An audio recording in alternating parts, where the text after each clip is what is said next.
It's that time of the week where I try to make Doc quit the hobby that he's loved his entire life. I'm going to make Doc quit comic books, although I did take it easy on him this week. We could have talked about Joy Operations. We could have talked about Harley Quinn, but I decided I didn't want to torture Doc too much, so we're going to hit Trial of the Amazons, Wonder Girl #1 from Joelle Jones, and Aquaman Green Arrow Deep Target #6 from Brandon Thomas. So we're doing a DC Comics double feature. Doc, how you doing, buddy? I feel like I'm Steve Austin in the sharpshooter with the blood dripping down my face. I don't like being compared to Bret Hart, you know what I mean? But I guess I'll take it. That was a good image from WrestleMania. Is that 16? I think it's 16. I might be wrong on that one. You're correct. It is 13. My bad. So that was an iconic wrestling moment. This will not be an iconic comic book moment because these are some pretty bad comic books. I've been reading Trial of the Amazons. Obviously, it started out with the one shot. It bled into Wonder Woman. I think there was Nubia and the Amazons was the second issue, whatever. And we are to the 4th chapter, Trial of the Amazons, Wonder Girl #1, Joelle Jones writing and illustrating. Up front, we have to say this, Doc. This is probably the slickest, prettiest comic book that we've covered here on Words of the Week. It looks great. I don't have a single complaint about the art in this comic. I loved every second of it. Even some of the stuff that was a little more out there. The only thing I think Joelle Jones could have done better on the art is there are a couple of moments with Yara Flor where she looks a little too goofy, as if she doesn't belong to be next to the Queen. Obviously, she's a goofball and she's not a serious character. Other than that, the thing is immaculate from beginning to end. But it's the writing. It's the story that is happening on it here. If you look in the dictionary for filler, there's going to be a picture of the cover of this comic book. There's no reason for this to be in there. It's just catching up on what happened in Wonder Girl, the series that was already canceled. And then it tells you that the Queen was dead. That's already been covered in multiple issues now. The only thing new really that's introduced is Cassie Sandsmark's investigation. As a comic book reader, as a fan of crime and stuff, she is the worst detective in the history of detectives. The weird thing is the only person you see her directly questioned in here is Artemis, who wouldn't be a suspect because there's no motive. She's not going to be moved up to the crowd. She's not moving for the throne. Somebody that's going to kill Queen Hippolyta is somebody that feels like they have a rightful claim to the throne. It's going to be Nubia. It's going to be Atalanta or that other character that's with her tribe. The only person that she actually questions is the person with absolutely no motive. And the ones that do have motive, she writes off because, well, I don't think they do that.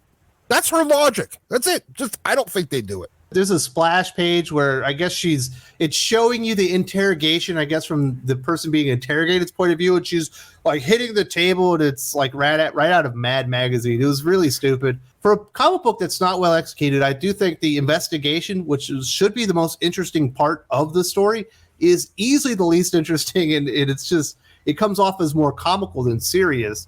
The other thing I guess that we do get here is some information on Yara Flor, Wonder Girl, and how she became to be with the Esquidiras?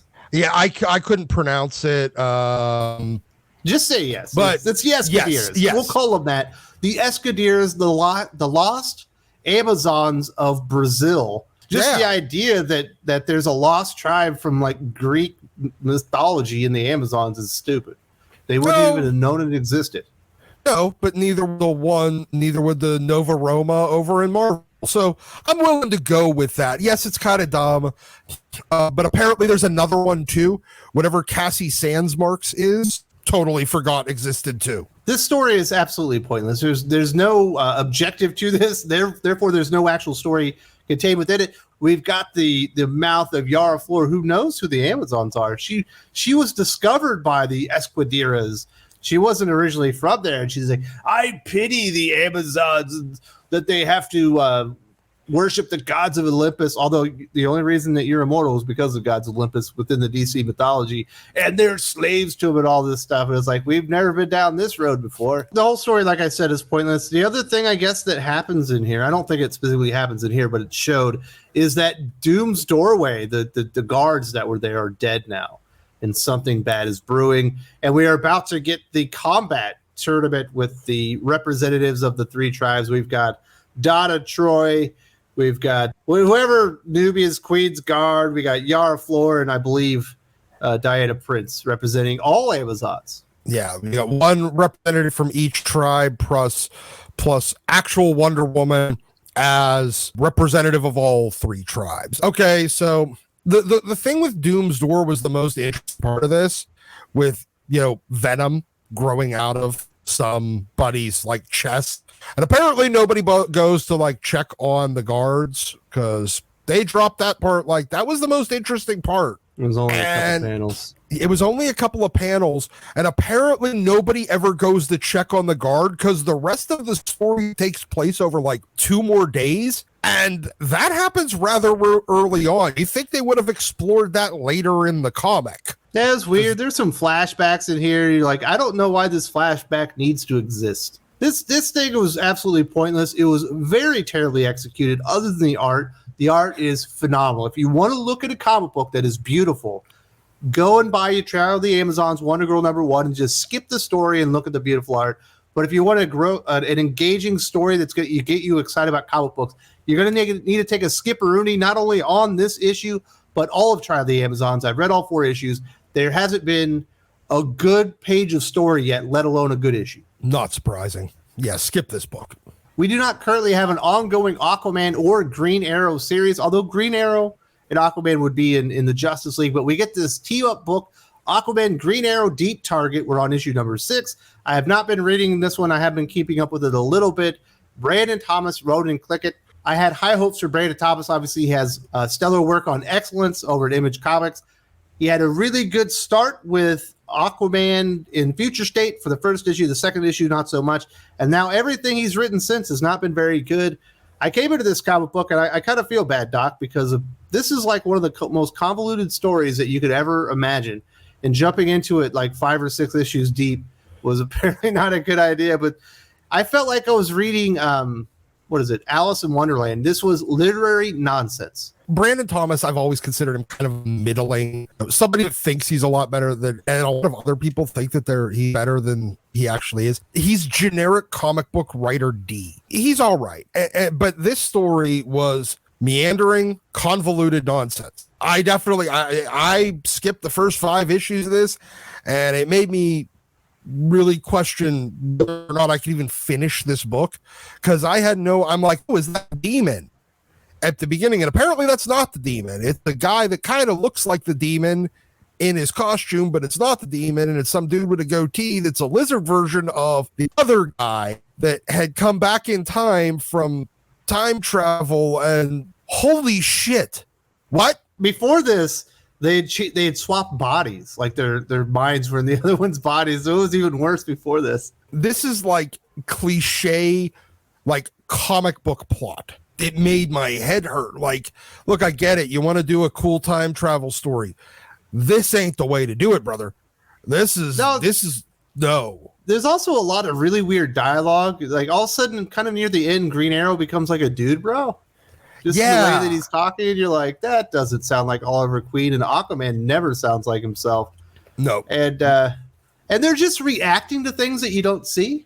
Yeah, like all of a sudden, like the demon looking guy runs away to go chase something else down, and they're like, oh, we're not going to get caught letting you do that this time. Fooled me once. So one of them chases after him, but apparently they're both cloaked somehow, but he's got a cloaking thing on him. And then Aquaman hears something or sees something and is able to disrupt the other guy's cloaking thing. And holy shit. It wasn't the other guy. There's a couple of soldiers that they were trying to apprehend, and somehow this dude was cloaked and he had a phaser rifle and he could see Aquaman, but Aquaman was able to get to him with his trident. Like, how did he not shoot him on the way in? I guess it's comic books, but Jesus.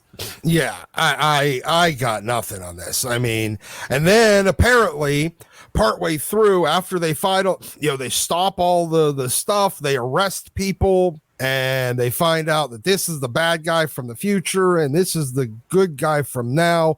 And then the Martian Manhunter shows up, and he's in communication and doing psychic communication between them. But then we get this weird thing where Aquaman suddenly has a flashback. It's like his entire history changed, and now his history growing up was he was best friends with Orm. Yeah. Oh shit. And they're sharing the throne, but they're both of them are looking at each other going, well, we need to make sure that our, Oliver and Arthur look at each other like, we need to make sure our history hasn't changed. How the fuck are you going to know?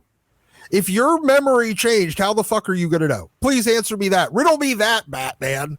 Well, you think Martian Manhunter might be able to do something like that, but so they kind of tie it up and they send in Martian Manhunter to be part of the investigation to see if they're being on the up and up, but they are. And then 8 days later, Green Arrow attacks Atlantis. Yeah, because you realize that apparently Aquaman's bad now because of a thing that might happen 6 months in the future with a time travel platform that hasn't been built by people that aren't there to build it. I got nothing. This made my fucking head hurt. It wasn't a terrible comic. It was just so absurdly convoluted that, like, I'm pretty sure I didn't read the first 5 issues, but I'm guessing this guy wrote himself into such a corner that this is the only way he could figure out how to get out of it. Oh, I don't think he got out of it successfully. This thing was just a hard read. I would rather read the really boring Child of the Amazons Wonder Girl comic than this one. At least I got prettier art in Trial of the Amazons. The art in this was just boring. It was fine. It was fine. That was not the issue. But it's like the story was so convoluted and stupid. I would rather read Trial of the Amazons because it's a little more straightforward. God, it's like the art was I understand swerves are fun, but you might have swerved too hard on this one. Yeah, he swerved so hard that he made himself fucking dizzy and fell down. Yeah, so it sucks because Aquaman and Green Arrow they don't have their own titles anymore. They're barely ever featured. You finally get a team up book, and it's awful. And they have no chemistry. Not really. They should have Green Arrow with Green Lantern. They should have Aquaman with Flash or something like that. Yeah, or Aquaman with Superman. Well, Superman's on another planet, though. They can't really do that one right now, but DC Comics are having some major issues putting out quality comic books these days, but there were a couple this week that we're talking about. My good friend Gabe from Weird Science DC and Comical Opinions joined me yesterday. We talked about the best comics of the week. We got a couple of DC comics you should definitely read and a handful of indie comics because it was an indie heavy week. Definitely check this out if you want to read good comics. Don't read these, read this.